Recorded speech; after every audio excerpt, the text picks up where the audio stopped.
What's up YouTube, Henry Chung Fitness here. Today we're here to discuss cramping. If you've ever gotten a muscle cramp during any type of sport or activity, you know how painful it is, you know how agonizing it is, and just knowing that it's really affecting your time and performance. As you've seen, I have cramped in my Ironman 70.3 Muskoka, so if you've seen that video, you'd know that I have cramp coming out of the swim during my T1 transition. Keep going! Yeah. I'm already cramping.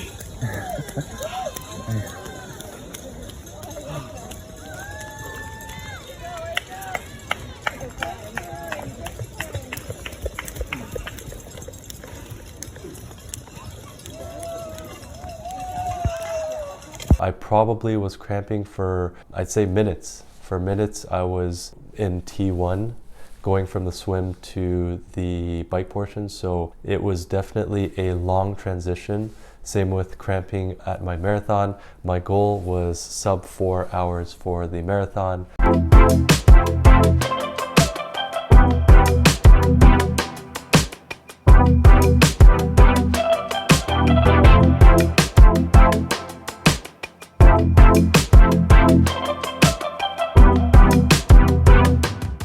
I've come along this process to try to figure out why I cramped. You know, thinking back to that day, trying to figure out what my nutrition was like, what my hydration was like prior to, the day before even. As you've seen, even the top pros cramp. If you remember in the PTO Canadian Open in Edmonton last year, Alistair Brownlee, Christian Blumenfeld, Sam Laidlow, they all struggled with cramps or stomach issues within a matter of minutes too. And who knows, maybe that day they were just going at a higher level. Potentially, it might have been a warmer day in Edmonton as well, so that could have affected their body temperature. What we know is that even the pros can cramp too. This research paper that says muscle cramping during exercise causes, solutions, and questions remaining. They say that muscle cramp is a temporary but intense and painful involuntary contraction of skeletal muscle that can occur in many different situations.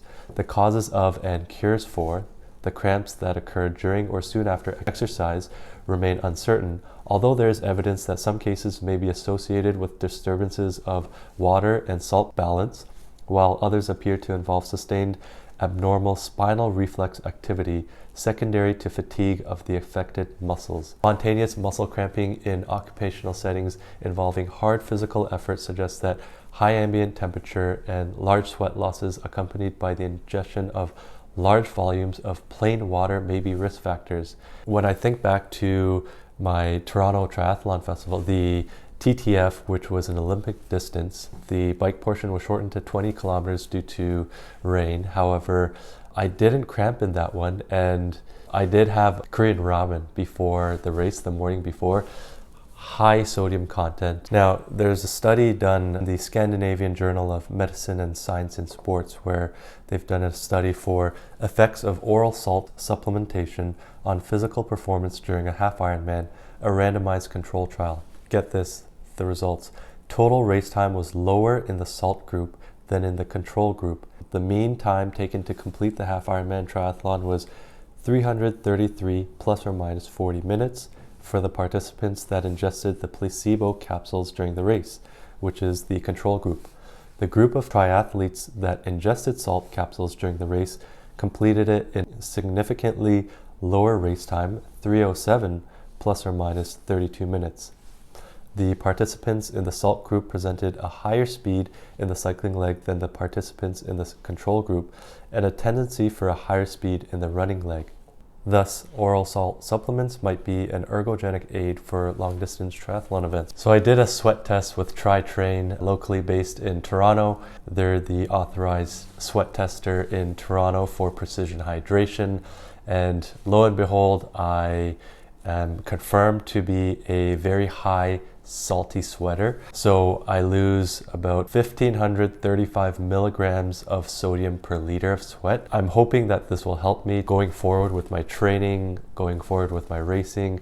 I know that I've got to take this much sodium content or electrolytes to ensure that my body doesn't break down. So during the Ironman 70.3, I did supplement with Salt Stick Fast Chews, the orange chewable electrolytes. I'd say on the lower end of sodium, 50 milligrams of sodium per tablet. Knowing that, we look at something like this, the Salt Stick Potassium Electrolyte Replenisher. These are salt pills, and these have 250 milligrams of sodium per pill.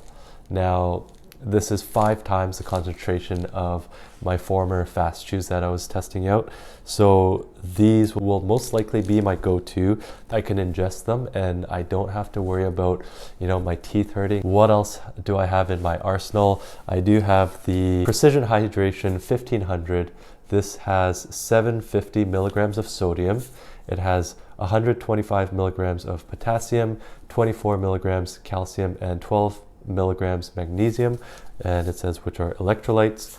So this sachet of powder, it's about 61 calories, and it's going to be extremely concentrated for some of my drinks, and I think this will really help me to prevent cramps. And I do have the Precision Hydration Effervescent Electrolyte tablets. These have also 750 milligrams per tablet. They suggest 1 serving of this or this per 500 milliliters of water, and you double up the concentration in 1 liter of water. That is technically 1 true serving. That's why they call it 1500. Those are some of the things that I've employed to hopefully help me to prevent my cramping going forward. So the night before, I'll be taking one of these, and the morning before, I'll also be taking one of these to really top up my electrolytes for the race, and just to have my electrolytes topped up to ensure that my muscles don't fail.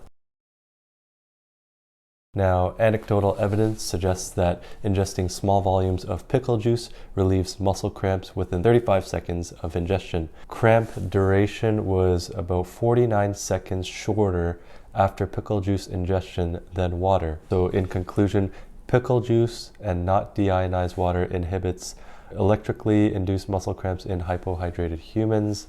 We suspect that the rapid inhibition of the electrically induced cramps reflects a neurally mediated reflex that originates in the oropharyngeal region and acts to inhibit the firing of alpha motor neurons of the cramping muscles. Something that affects your oropharyngeal region, something sour, could mute the nervous system portion that affects the cramping muscles. So this is why pickle juice could help, or anything really sour for that matter. The heat combined with the intensity, combined with the lack of electrolytes, all of that put together, I believe, kind of put me into that cramping zone, which is why I'm employing different strategies for my upcoming season, which is, topping up on electrolytes, being aware of my body temperature throughout the race, also dialing back the intensity just a bit, or, what might be better is to train at a higher intensity so that my body's used to it. This is my strategy for this upcoming season.